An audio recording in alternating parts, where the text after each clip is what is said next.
네, 반갑습니다. 클레이튼 코치입니다. 오늘은 말씀드린 바와 같이 다주택자 얘기를 좀 해보려고 하는데요. 오늘도 저한테 질문 주신 분의 이야기로 좀 시작을 해볼게요.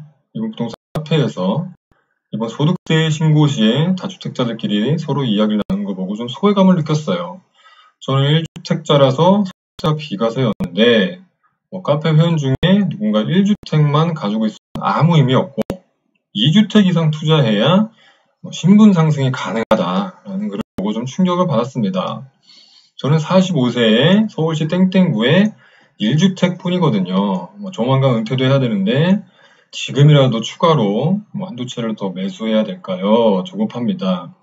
커쇼님도 다주택자라서 다주택자 관련 글을 많이 쓰시던데 부디 저희 같은 1주택자에 대한 조언도 많이 부탁드립니다. 이제 이렇게 질문을 주셨어요. 먼저 죄송하다는 말씀부터 드릴게요. 제가 다주택과 상가를 이제 투자하다 보니까 대부분의 글을, 영상을 여러 부동산을 가진 분들의 방향에 맞춰서 쓴 것 같아요. 근데 앞으로 1주택 분들의 투자 방향이나 포지셔닝에 대한 내용도 이제 같이 올려드릴 거예요. 네. 근데 보니까 2주택 투자로 신분 상승을 한다. 이거 무슨 마르크스도 아니고 너무 거창한데 질문을 받고 아직 답변을 보내드리지 못했는데 자료를 같이 보셨으면 좋겠습니다. 이번에 제가 올린 소득세 관련 영상에 댓글과 질문이 쏟아지는 것을 보고 저도 놀랐어요. 와, 다주택 투자하시는 분들이 이렇게나 많구나. 근데 이런 적극적인 투자는 아주 바람직하다고 봅니다. 2주택 투자는 이제 선택이 아니라 이제 필수죠. 그럼 정부에서 이제 징벌적으로 양도세를 과세함에도 불구하고 2주택 이상 투자하시는 분들은 어떤 사람들인가? 이분들은 정말 신분이 상승하고 있는 건가? 저도 모릅니다. 통계청, 통계 자료를 좀 같이 보시면서 이제 얘기 나눠보시겠는데요. 이게 이제 주택 소유, 가구수 통계입니다. 이게 이제 2019년 자료가 원래 5월 중순에 나왔어야 되는데, 안 나오더라고요. 나오면 또 업데이트 해드릴게요. 전체 주택 소유 가구는 1123만 가구, 이 중에 1주택 가구는 815만 가구로 72.6%의 점유율을 보이고 있고요. 다주택 가구 수는 308만 가구로 27.4%의 점유율입니다. 근데 다주택 중에 2주택자는 224만 가구로 여기서 요 비율이 72.7%. 압도적이죠, 2주택자가. 나머지 여러 건을 가진 분들도 많겠지만, 자, 요것은 이제 거주주택 외에 이제 임대용 주택을 소유한 순수 2주택 가구도 많겠지만 갈아타기 목적으로 잠시 일시적 2주택자가 된 분들도 다 요 숫자에 이제 포함되어 있는 거예요. 그래서 숫자가 많다. 이렇게 보시면 될 것 같습니다. 자, 요거는 주택 소유 가구 수를 투자자가 거주하는 지역으로 한번 분류를 해본 표예요. 자, 서울시만 본 자료인데 서울시의 주택 소유 가구가 188만 가구. 자, 이 중에 다주택을 가진 가구가 이제 52만 가구로 27.6%라고 말씀드렸죠. 여기서 이제 다주택을 가진 그 2건 이상 다주택을 가진 비율을 보니까 어디에 사시는지 보니까 강남, 서초, 종로, 용산, 송파 순으로 많았어요. 자, 강남구는 무려 36%. 서초구는 35%. 이 평균 27.6% 비율보다 훨씬 높죠. 종로는 33.2%, 용산은 32%. 이런 지역 순으로 소위 고가주택, 인기 지역에 많이 사시는 분들이 다주택 투자를 하고 있더라. 이렇게 이제 판단을 하면 되겠습니다. 이 표도 아주 중요한 표인데요. 이번 표는 외지인이 다른 지역에, 그러니까 거주를 다른 데서 하시는 분들이 이제 다른 지역에 그 투자를 얼마나 하시는지를 보여주는 표입니다. 이 표가 다주택자의 거주 지역과 또 선호하는 투자 지역을 알 수 있어서 아주 중요한 표인데요. 자, 서울 투자하시는 분들이 어디 사시는지 봤더니 고양시, 용인시, 성남시 순으로 이제 많았습니다. 자, 다른 지역도 한번 보시고요. 자, 경기 주택에 투자하시는 분들이 송파구, 강남구, 서초구 순으로 많았어요. 얼핏 보면 좀 지역들이 많이 겹치죠. 이런 곳들이 이제 부모님들이 강남주택을 전세 놓고 고양이나 일산이나 분당이나 수지에 매수 후에 추가로 매수하고 이제 거주하시는 경우도 많고요. 아니면 부모님이 강남주택에 계속 사시면서 경기도 일산이나 분당, 수지 등에 추가로 매수 후에 그걸 이제 임대용으로 전월세를 주는 경우도 많으니 이런 이제 결과가 나온 것 같습니다. 자, 그럼 이런 자료들을 이제 우리가 이제 해석을 하고 받아들여야 되는데 어떻게 해야 될까요? 강남, 상구 등 소위 좋은 동네에 살고 있는 분들이 여유가 있어도 다주택 투자를 한 거다. 아니면 이분들이 다주택 투자를 열심히 해서 결국은 좋은 동네에 살고 있는 것이다. 양쪽 주장 모두 일리가 있지만 제 생각에는 그분들의 이런 좋은 지역 선점과 근로소득 또는 사업소득에 더불어 적극적인 부동산 투자 이런 것들이 종합적으로 어우러진 결과라고 판단이 됩니다. 자, 요거는 하나은행에서 최근 발간한 2020 부자 보고서에 대한 내용인데요. 금융 자산만 10억 이상 부자들에 대해서 조사를 한 거예요. 자, 이분들은 투자 목적 주택은 물론이고 상업용 부동산, 오피스텔이나 상가 이런 상업용 부동산도 같이 골고루 가지고 계셨어요. 투자 목적 주택 수가 40대는 1.21. 투자 목적 주택 수만 나타나니까 거주주택하고 합치면은 2.2채 이상이 되시는 거예요. 40대부터 50대, 60대, 70대가 갈수록 이제 투자 목적 주택 수는 줄어드는 모습을 보였고요.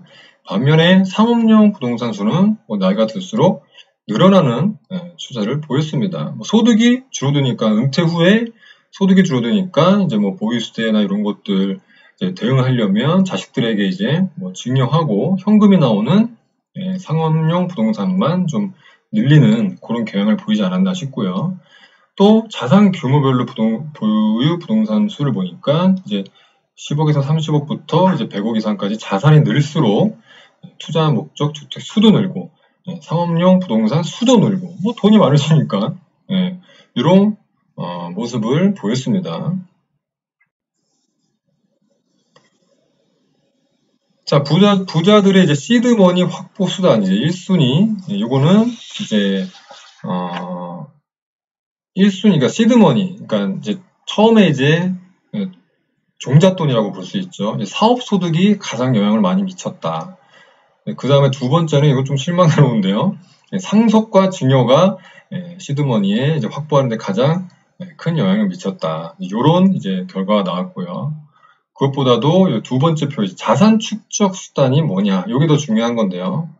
1위는 똑같이 또 사업소득이 31.5%를 차지했고요. 2위가 25.3%로 이제 부동산 투자가 차지했습니다. 그런데 참고로 이제 복수 응답이 가능하다라고 질문했을 경우에는 부동산 투자가 68.3%로 압도적인 1위가 나왔어요. 그 다음이 이제 59.3%로 사업소득이 나왔고요. 아직도 여전히 부자들은 자산 축적 수단으로 이제 부동산 투자를 꼽고 있는 겁니다. 결국 이런 여러 통계 자료를 정리해 보면 이제 강남 이런 인기 지역의 부자들은 이곳저곳 갭 투자하고 지방 가서 단타 치고 이런 다주택 투자를 한 게 아니에요. 단지 이제 은퇴 후에 내가 살 집 외에 임대료를 따로 받을 목적이거나 아니면 자식들이 출가 후에 살 집을 추가로 구입해 놓으시니까 강남에 사시면서 분당이나 일산, 용인, 수원 등에 한 채를 더 투자하시는 이런 소박한 목적이 대부분이었어요. 그런데 이런 소박한 전략이 주요 인기 지역으로 쏠리는 전국 단위의 매수세로 인한 부동산 가격 상승으로 큰 자산을 만들게 된 계기가 된 겁니다. 아주 정확한 시사점을 느낄 수가 있겠죠.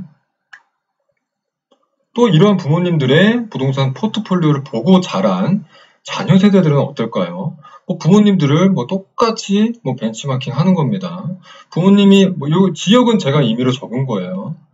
여기 부산일 수도 있고 양산일 수도 있고 거주 지역이 생각하시면 되고요. 부모님이 예를 들어서 강남에 거주하시면서 임대용 주택으로 분당에 투자를 하는 것을 보고 자녀 세대들도 거주 주택하고 부모님하고 가까운 분당에 매입을 하고 임대용 주택으로 수지를 하나 더 산다든가 이런 식으로 자녀들도 이제 벤치마킹을 하는 겁니다. 자, 증여나 상속은 뭐 워낙에 가정사에 따라 사연이 달라요. 부모님들이 만약에 여유가 있으면 임대주택에 들어가 사시면서 강남 거주주택을 미리 증여한다던가 이럴 수도 있고요. 부모님들이 만약에 여유가 없으면 두 채 중에 한 채를 판다든가 분당을 장기 임대주택으로 등록을 하고 강남을 거주주택 비과세로 판다든가 하고 이제 임대주택만 증여해주는 이런 결정을 하실 수도 있고요. 이건 별도로 할 얘기가 너무 많습니다. 증여 관련해서는 상속은 워낙에 먼 일이니까 둘째 치고요. 별도로 영상을 준비해야 될 정도로 할 이야기가 너무 많고요. 이거는 제외하도록 하고요. 그래서 강남 상구동 인기지역은 이제 그들만의 이제 카르텔이 형성이 되는 겁니다. 자식들까지 이제 부모 신분을 따라가는 그런 현상이 나타나고 있다는 거죠.